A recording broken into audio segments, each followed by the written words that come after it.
Assalamualaikum. Ang pangkalahatang karapatan ang babae sa Islam ay mayroong mga pangkalahatang karapatan na ang ilan ay ang sumusunod. Una, ang karapatan sa pagmamay-ari. Ang babae ay may karapatang magmay-ari ng anumang naisin niya kung kaya niya. Gaya ng mga bahay, mga lupain, mga pagawaan, mga pataniman, ginto, pilak at iba't ibang mga uri ng hayop. Maging siya man ay isang may bahay o isang ina o isang anak o isang kapatid. Ikalawa, ang karapatan sa pag-aasawa, pagpili ng asawa, paghingi ng pagpapawalang bisa sa kasal at paghingi ng diborsyo kapag nagdurusa sa piling ng asawa. Ang mga ito ay mga karapatang napagtibay para sa babae.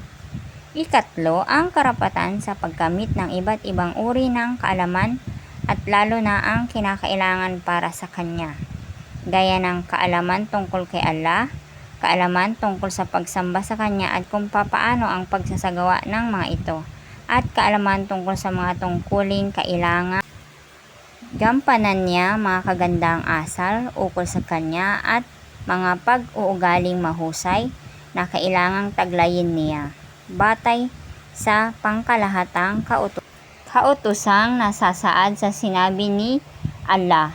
Quran chapter 47 verse 19. Kaya alamin mo na walang Diyos kundi si Allah. At sa sinabi rin ng sugo, ang paghahanap ng kaalaman ay tungkulin ng bawat Muslim.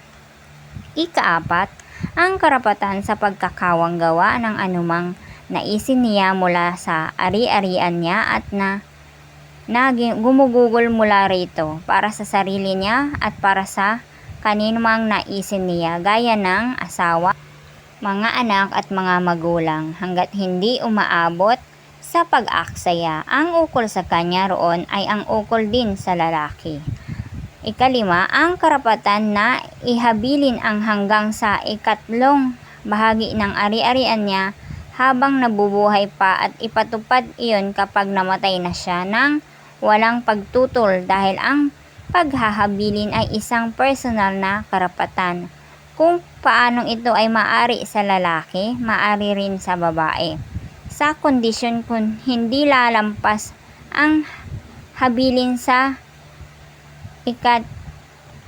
one-third ang ari-arian, ang babae at ang lalaki ay magkatulad din.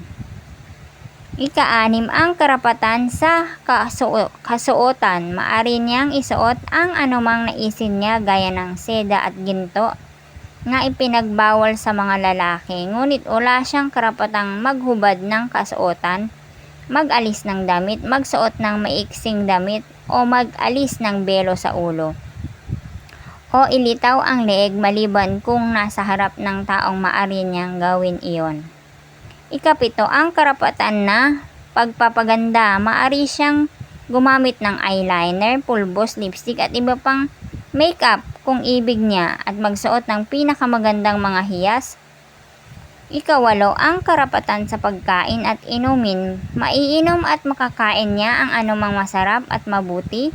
Walang pinagkaiba ang babae sa lalaki pagdating sa pagkain at inumin. Ang anumang ipinahintulot na pagkain at inumin ay kapwa ipinahihintulot sa mga lalaki at mga babae. At ang anumang ipinagbawal sa mga ito ay ipinagbabawal sa mga lalaki at mga babae. Nagsabi si Allah, Quran chapter 7 verse 31, magsikain kayo at magsiinom kayo, ngunit huwag kayong magpakalabis.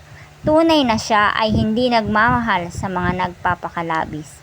Ang pinatungkulan nito ay panlahat na sumasaklaw sa kapwa babae at lalaki. At ikasyam, ang karapatan sa pagpapamana at pagmamana.